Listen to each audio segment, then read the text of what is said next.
All right. So this is, I think in these two classes, I wish to wrap up the GT essays. So let's see if it can be done. This is the first essay here in front of us. And this essay is on football hooliganism. And it is a problem solution essay. Let's see. Nowadays, football supporters behave violently. What is the cause? How can we solve it?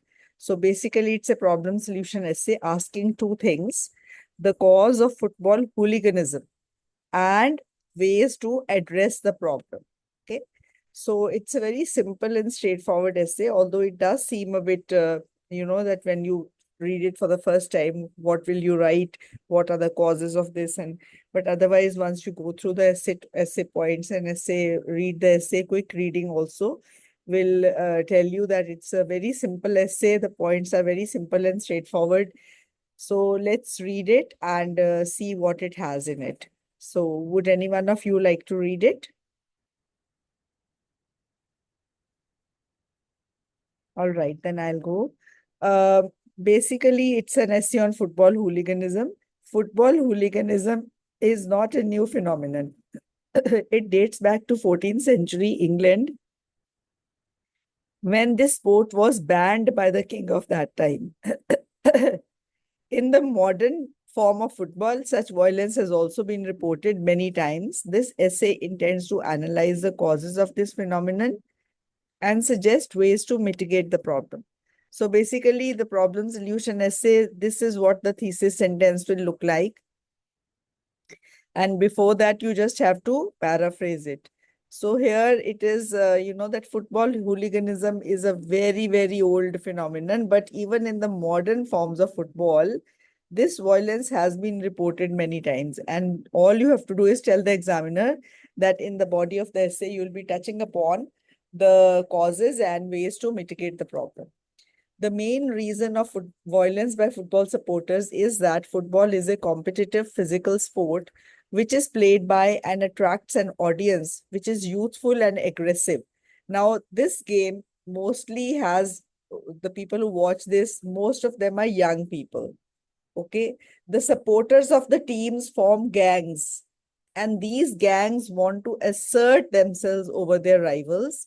They have strong emotional ties with their teams. The Hazel Stadium disaster is an example of such hooliganism in which Liverpool supporters and Juventus supporters had a fight because of which a wall collapsed and there were 39 casualties. I hope you know about the incident.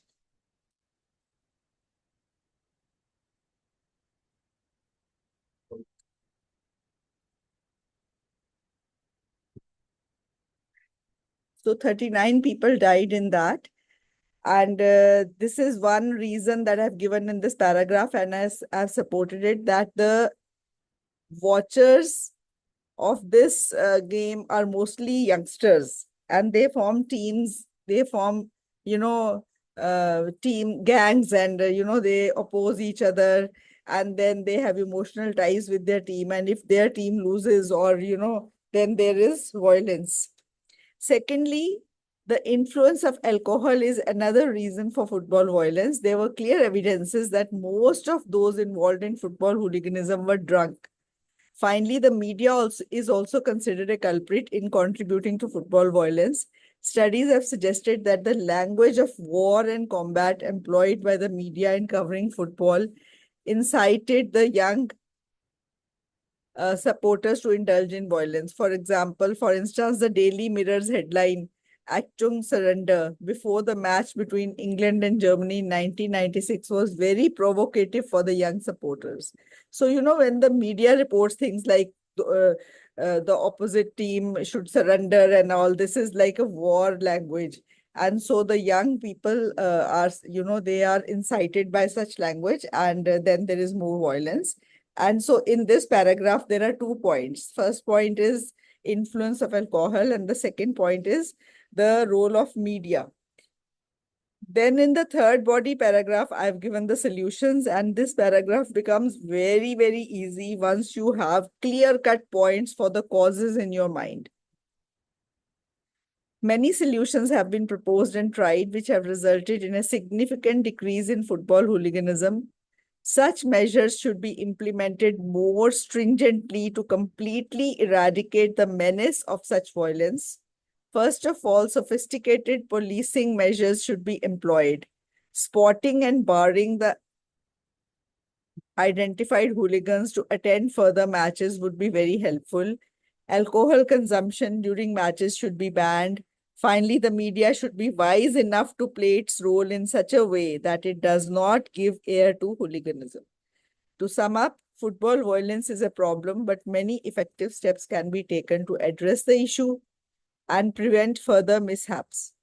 So you can see very well what the topic is and what the introduction and conclusion is. It states the same thing. What you have told the examiner in the conclusion, you just have to write a sentence telling him that you have told him all that. And in the introduction, you have to give a sentence as a thesis statement telling the examiner what you are going to tell him in the upcoming paragraphs.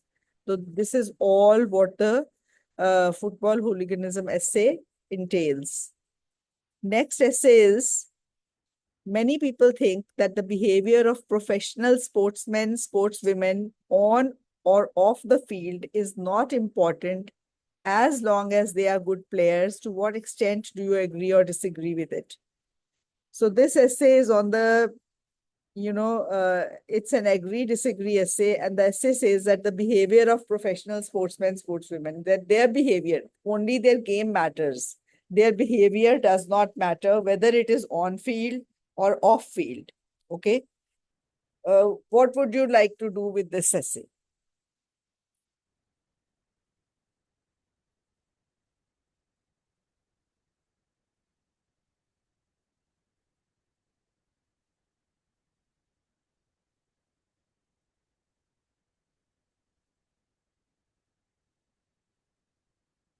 Strongly disagree, because you can say very well that their behavior is very important, whether it is on the field or off the field.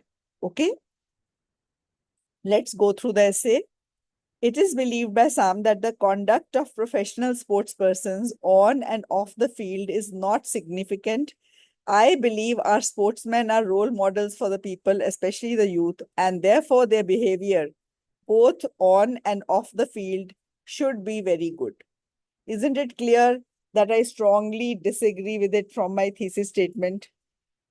Then you don't need to write that I strongly disagree. You can write still, but there's no need if you can give such a statement which implies that very simply. Okay.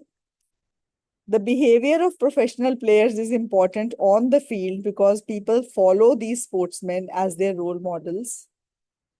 Qualities such as teamwork, motivation, and dedication can all be easily spotted on the field and are a positive influence. Sportsmen have a good physique, which can also promote staying in good physical condition. However, if sportsmen get carried away during a game and become rude and disrespectful towards coaches and other players, then it sets a bad example for their fans. Similarly, there are also many qualities off the playing field that can be viewed as positive influences for people. Some professional sportsmen do a lot for charities to help raise money for children suffering from cancer or other diseases. These gestures also motivate their fans to contribute for the cause. However, if their behavior off the field is not good, they can set negative examples. There are problems off the field, such as drugs and gambling, that have a negative impact on the youth. So, first paragraph is about the behavior on the field and why it is important. This paragraph is on the behavior of the field, which should also be good. And the third paragraph, again, good on the good behavior and why it should be good everywhere, on the field or off the field. I believe that just as the good behavior of sportsmen can be mimicked by children, bad conduct can be mimicked too. Furthermore, these sportspersons are ambassadors of their respective countries, and people of any particular country are judged by the behavior of their sportspersons. When they win matches, they raise their nation in the eyes of the world. When they cheat to win, they lower the name of their nation. Finally, their bad behavior affects their own career. For instance, when Harbhajan Singh, a famous cricketer, slapped another player, Srishant, on the field, he was barred from playing for some time. To conclude, sportsmen can set an example wherever they are, whether on the playing field, in front of thousands of people, or off the playing field, doing their own thing. So their behavior on and off the field is very significant. So you can see the same thing has been written again in the conclusion, which has been written in the introduction. I hope this essay's points are clear now. And the way to handle an agree disagree essay with a strongly agree or disagree notion is also clear. Now the next essay.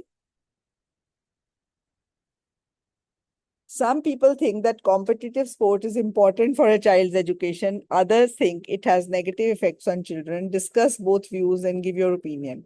So the first essay we discussed today was a problem solution essay. The second, an opinion essay. And this is a discuss essay. Okay. So this variety is coming on automatically. So this is a discuss essay. Now, the typical way of handling a discuss essay will also be there in this essay, in the handling of this essay. Would any one of you like to read it?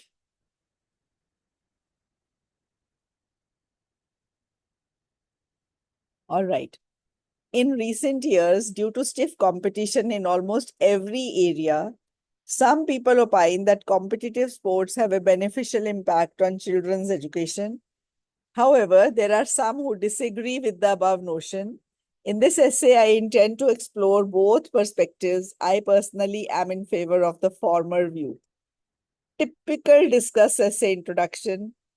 Paraphrase both the views. Write that you will be discussing both things in this essay and then state your own opinion, which can be very simply stated like has been done in this essay, that I am in favor of the former view.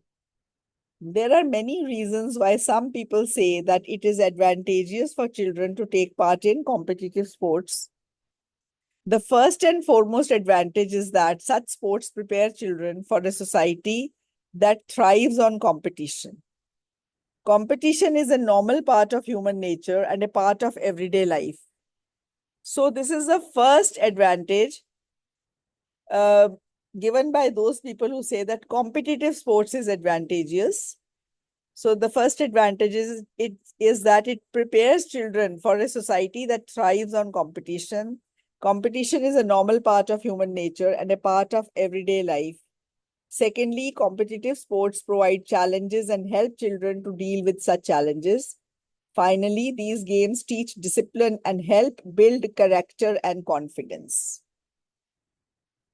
So these are the points given by those people who say that competitive sports are important.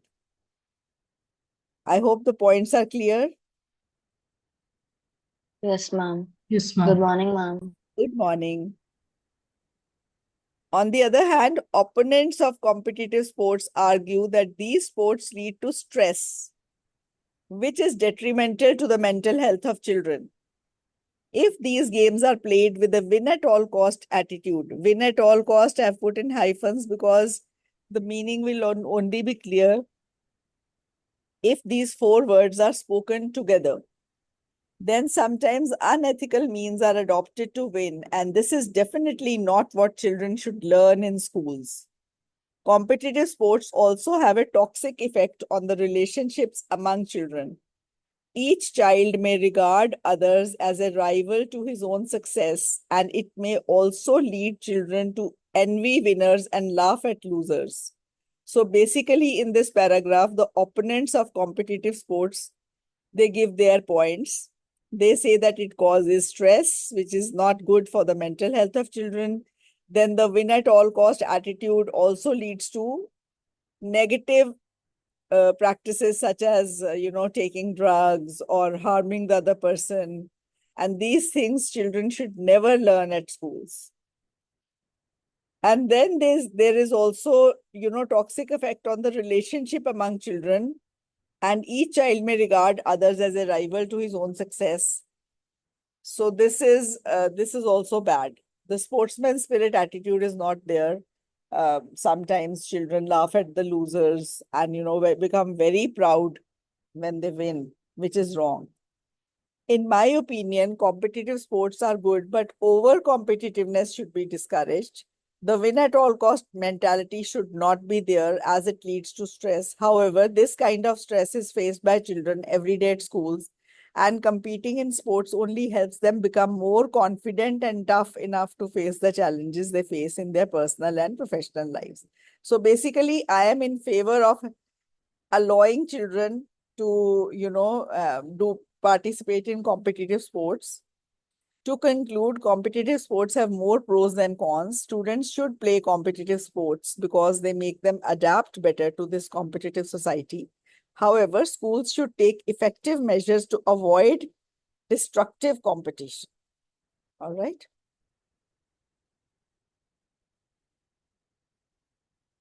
So this is the next essay. This is a positive negative development type of opinion essay. Would any one of you like to read it?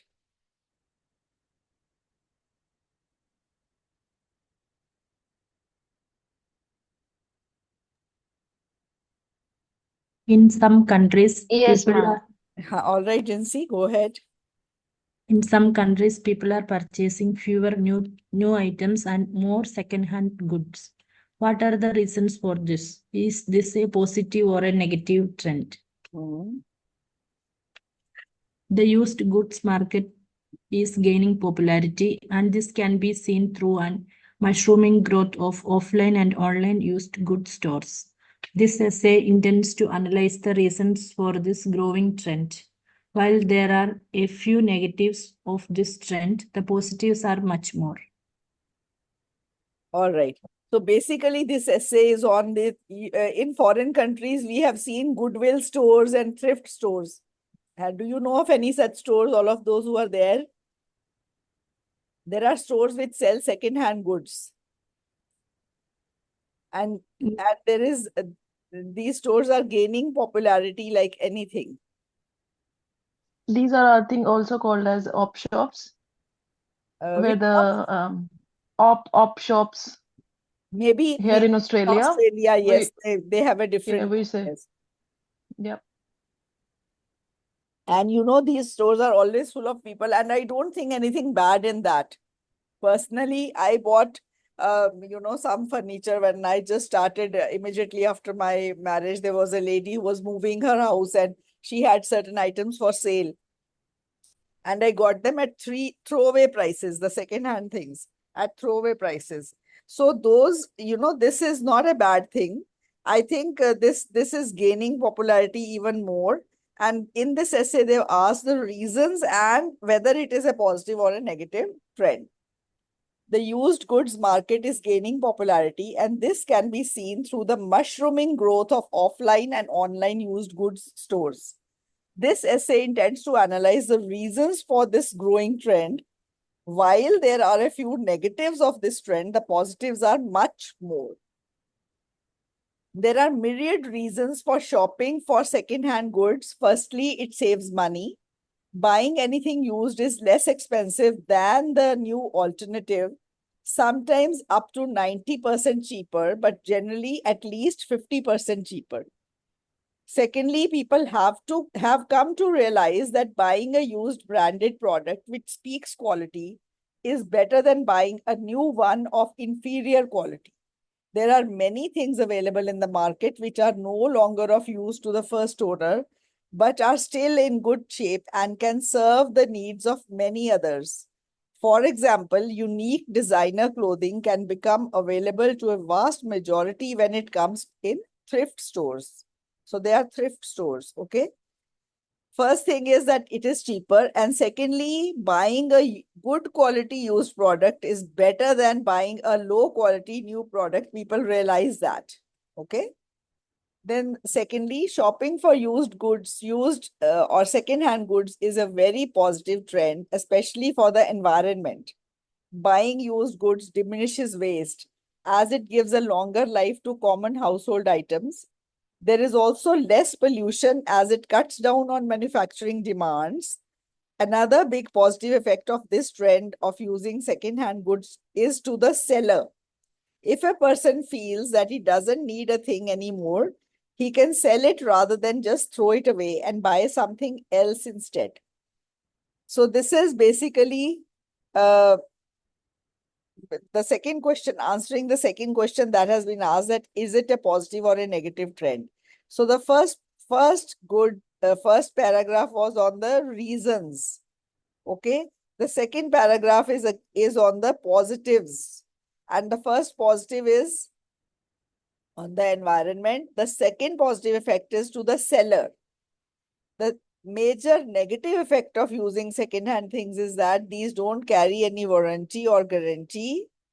Um, Secondly, a very careful inspection is required, which may not be possible at times. For example, a used mattress or furniture may have bugs.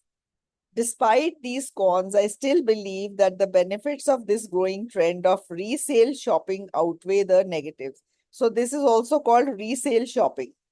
Okay.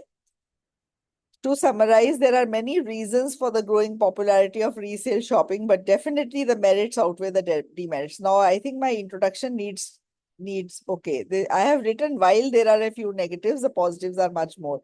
This means I was under the impression I've just written positives, but I've written that there are a few negatives, the positives are much more. So negatives, you can write that the furniture or the used mattress may have bugs in it, bed bugs, and that's a menace. If they come in the home once, it's very difficult to get rid of them. And they, there's a very bed bug bites also. Um, in a line on your body, you will have, big red spots. These are typically bed bug spots. My daughter was she'd rented a flat in Kansas once. And she sent me a picture, Mommy, something red on my arm. Just see what it could be. And I immediately told her that this looks like bed bugs or khatmal, if you've heard this word. She's in Kansas in USA. She says she went to the, emergency, and to get an appointment for her problem, like this was somewhere in February, the appointment came on of April. That was very, very funny. So I told her to ask the landlord to get something done for this, because it's very, very difficult to sleep if they come out open during the night only. In the day you will not see anything. Finally, she had to shift her apartment and leave all her belongings of that apartment there only. She didn't even take away her clothes and all, because bugs were there everywhere in that. So that was the solution she had to do at that time, and that is how she got rid of them. Otherwise, it was a big menace for her. She couldn't sleep at night, many nights, and that is America. In India, you can see that. Has any one of you faced any such problem in life? The bed bugs? Ma'am, I didn't face it personally, but my sister faced it. Ah, My uncle's daughter.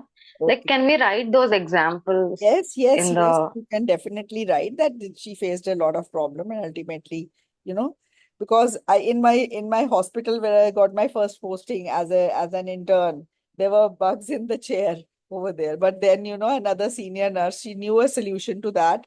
That chair didn't have any like furnishing like that. She didn't have any mattress, you can say a cushion or anything on it. So just she put boiling hot water over the chair, and we could see the bugs falling out. There were so many of them. And that is how we got rid of the bugs, boiling hot water. That kills them, brings out to the open and kills them. So that was a solution we did. my sister, she booked an Airbnb. Later, Okay. she canceled it because of the bugs. One day she stayed one day, and the next day she just canceled it because of the bugs and all. Yes. So you can say that, you can give such examples because it is written that you can give personal examples from your experience or knowledge. Knowledge examples you hear from here and there, but experience examples are the one faced by you or your near ones. You can write to. Yes. Okay. All right. The next essay is, in many countries around the world, shopping has turned into a form of entertainment rather than a way of getting what people need. Discuss the reasons for this trend. Is it a positive or a negative development? Now, this essay is not as simple and straightforward as it seems. As we go through it, please note down the points very intently. The essay is that this same essay is there in the academic book also. Shopping has turned into a form of entertainment than a way of getting what people need, than buying things. You know, people go to the malls here, Elante Mall and all, as entertainment. Just chalo aaj acha din spend karna hai. Let's go to this mall. They don't go there for shopping. Most of them. Only if you find something which suits your fancy, you buy. Otherwise, you just roam around there, look around, eat something, come back. Isn't it what happens normally nowadays? So shopping is Yes, not ma'am, just because of shopping. lot of Yes, it is. entertainment. Yes, it is for entertainment. You don't go there for shopping, actually. So this is the essay that shopping has turned into a form of entertainment rather than a way of getting what people need. And in one paragraph, you have to give the reasons, and then you have to say whether it is a positive or a negative development. Shopping is generally thought of in terms of fulfilling needs. However, to increase footfall and boost sales, the retail industry has integrated entertainment into it. Therefore, shopping has become an amusement as much as anything else. In this essay, I shall discuss the reasons for this trend. While there are a few negatives, the positives are much more. So in this essay, I will discuss the reasons. While there are a few negatives, the positives are much more.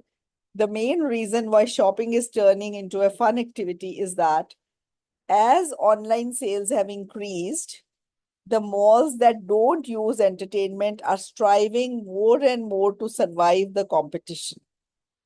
The increasing number of restaurants and cafes can improve the mood and induce the shoppers' buying behavior.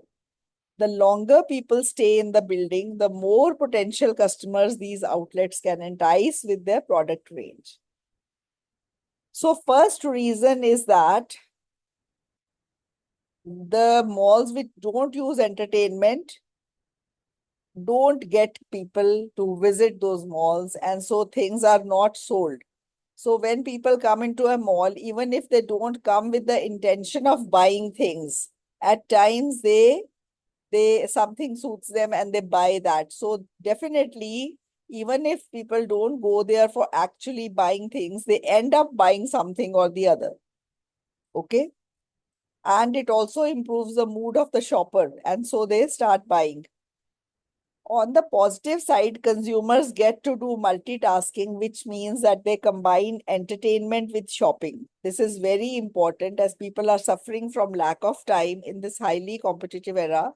Furthermore, this trend has given employment to many.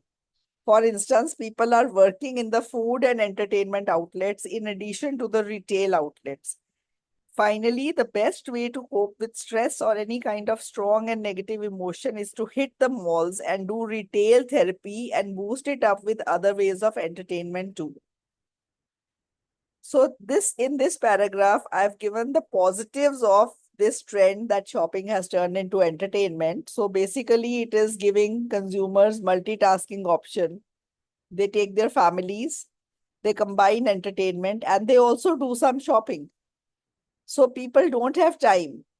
When they otherwise earlier, what used to happen when people needed something, they would go to the market, explore different shops and do buy those things.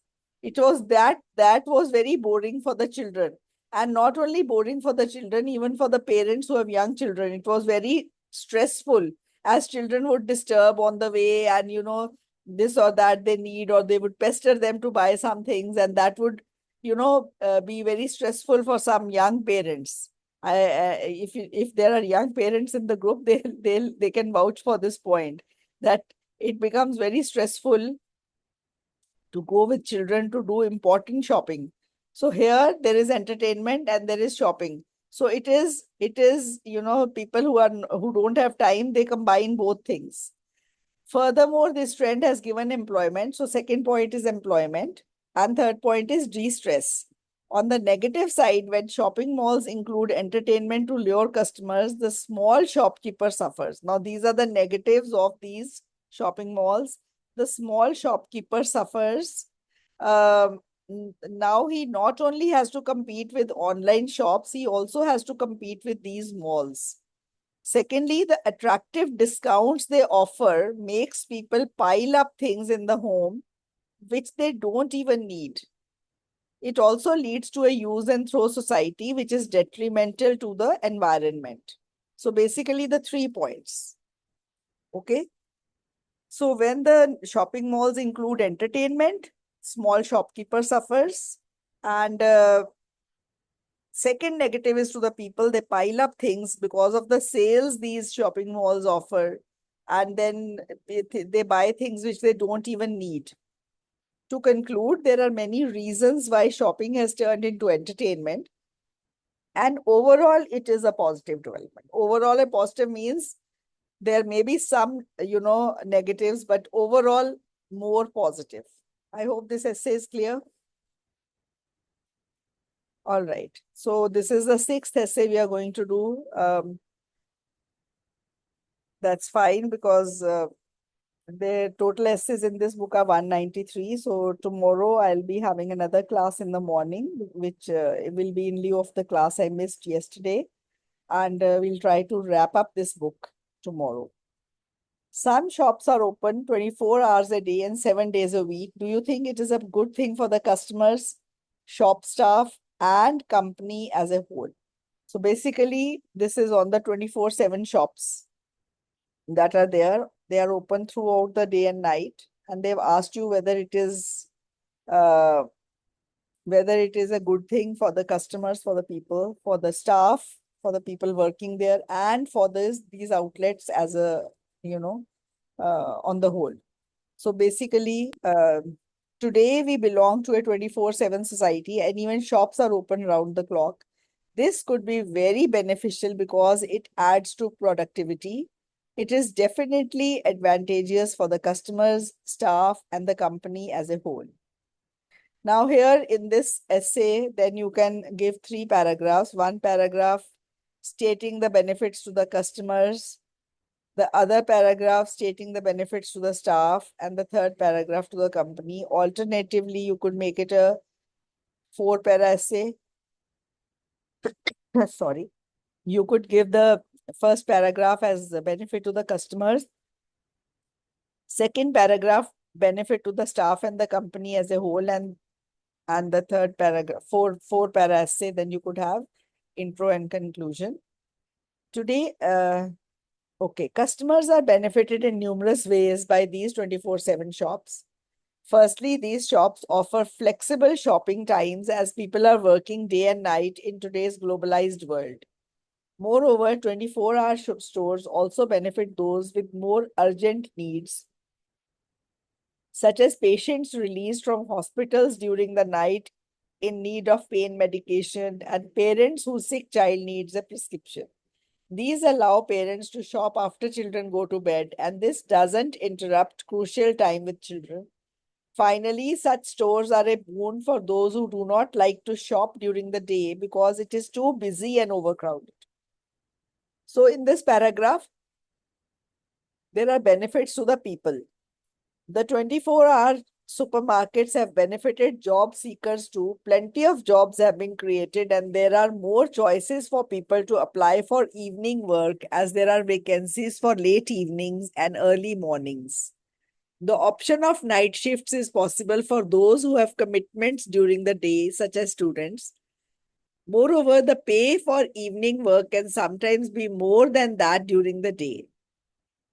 Additionally, there are staff discounts on the goods sold within such shops as well as other company benefits, which is why working in such supermarkets is very popular among many job seekers. The companies themselves also gain from opening the stores for 24 hours because it enables them to get more business as shoppers are welcome to shop and purchase whenever they want and whatever they want. They will also be able to take on staff specifically for okay. They'll also be able to take on staff specifically for stacking and filling shelves, because during the day there'll be too many customers around to be able to fill the shelves properly. 24-hour supermarkets also enable deliveries for any time of day and night without the need of worrying about late deliveries due to the stores having to close. In conclusion, it can be said that 24-hour shops are a boon for customers, staff, and the companies as a whole. I hope it is clear, the points and the plan of the essay.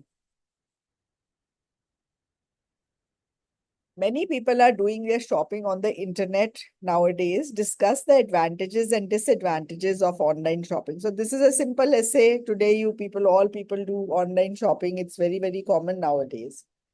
Ma'am, sorry to interrupt. Yes. Can I the 181 Yes, yes. essay? Can I see the conclusion once? Yes. Conclusion is simply restating what I've written in the introduction.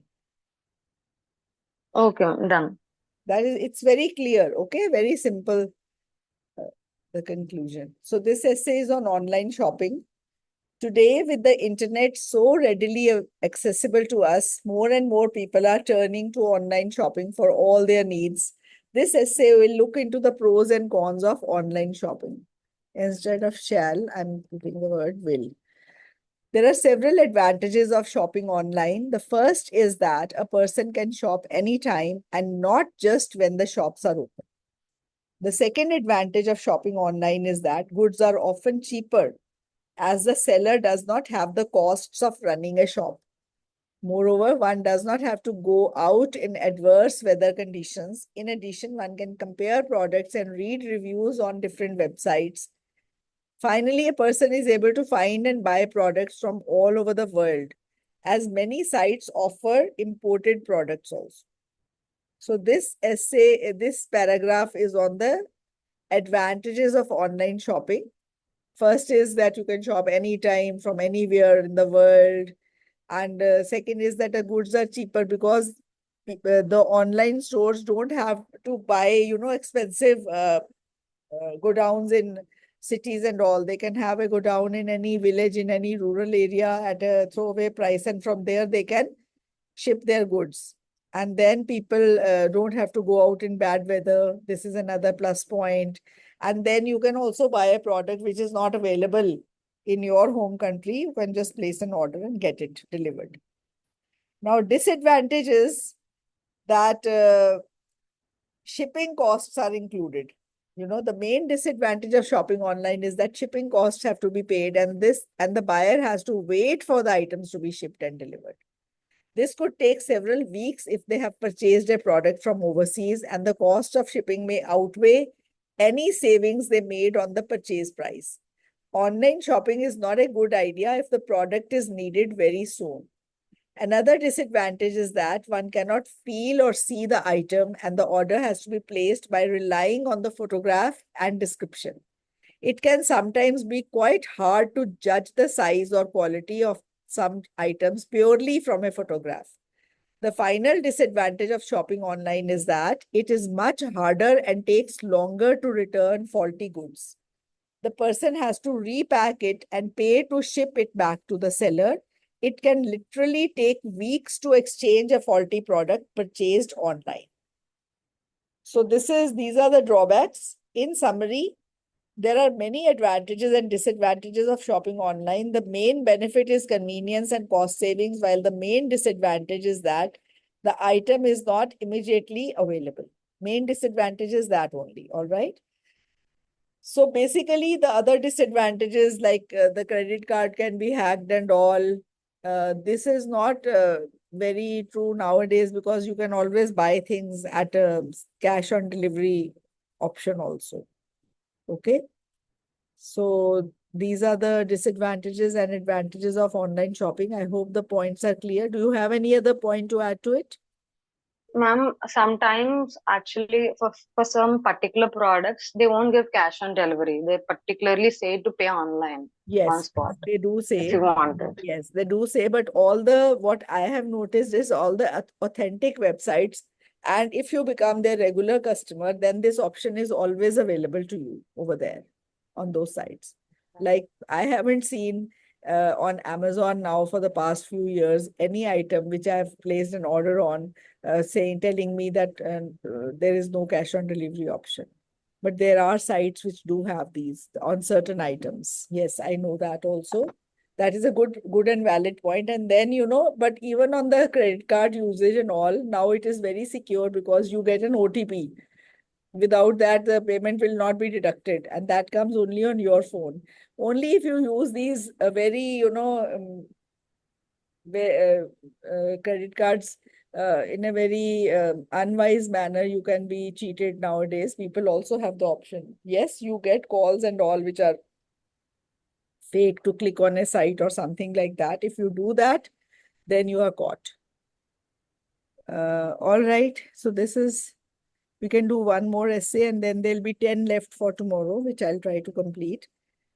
Some people believe that it is better to get advice from old people compared to young people. Do you agree or disagree? So what do you think? If you have to take any advice, would you like to go to a young person or an old person? They say it is better to get advice from old people rather than young. I have disagreed. I have said that old people advise, although old people's advice should be taken, it would be wrong to consider that they can provide better suggestion than the young. Sometimes young people are better at suggesting things, especially related to technology and other things. Okay. If I have to buy a cell phone today, would I ask my father or would I ask anybody younger to me or my children's age to suggest which phone I should go for? Younger age. Younger. So here you can give such an example and say that. Anyways, it is generally considered that old people can impart better advice than young people. Although I believe old people's advice should be taken, it would be wrong to consider that they can provide better suggestions than the young. There are many reasons why it would be wrong to consider that old people can give better guidance than the young. Firstly, the world has changed and the values of the past may not help the youth survive in the tough competitive era of today. For example, today's era is the era of technology, and many things which were not possible earlier are possible today because of technology, such as online education, telemedicine, etc. Old people cannot envision the use of technology to address problems as they are not comfortable with it as much as the young, and hence their advice may not be that applicable today. The second area is the attitude towards women. Many old people's ideas about gender roles and behavior are not acceptable today. Thus, approaching them for advice about relationships might actually prove counterproductive. To cite an example, many Indian elders see nothing wrong with dowry and actually think it's a man's right, even though it is demeaning to women and against the law. So here again, I've said that young people can give better advice. Okay. However, I also believe that people should not completely disregard the advice of old people. Old people, by the virtue of their experience and maturity, can still provide valuable advice. Although their ideas may not directly apply in today's time, they might indirectly. Moreover, I think they bring a certain calm to a discussion and may prevent youth from taking hasty decisions. So elderly people may bring, they don't take hasty decisions, so they can prevent young people also from taking hasty decisions, and they have maturity, they have experience, so based on their maturity and experience, their advice may definitely be fruitful. In conclusion, it would be wrong to say that old people can give better guidance than youngsters, but at the same time they should still be consulted. I hope the essay is clear. Yes, ma'am. All right, so see you tomorrow 6 a.m. Tomorrow is a Saturday. Normally, I don't take a class on a Saturday, but tomorrow it will be in lieu of the class I missed yesterday. So we'll be completing this book. All right, see you. Ma'am, can I see the conclusion again, please? Yes.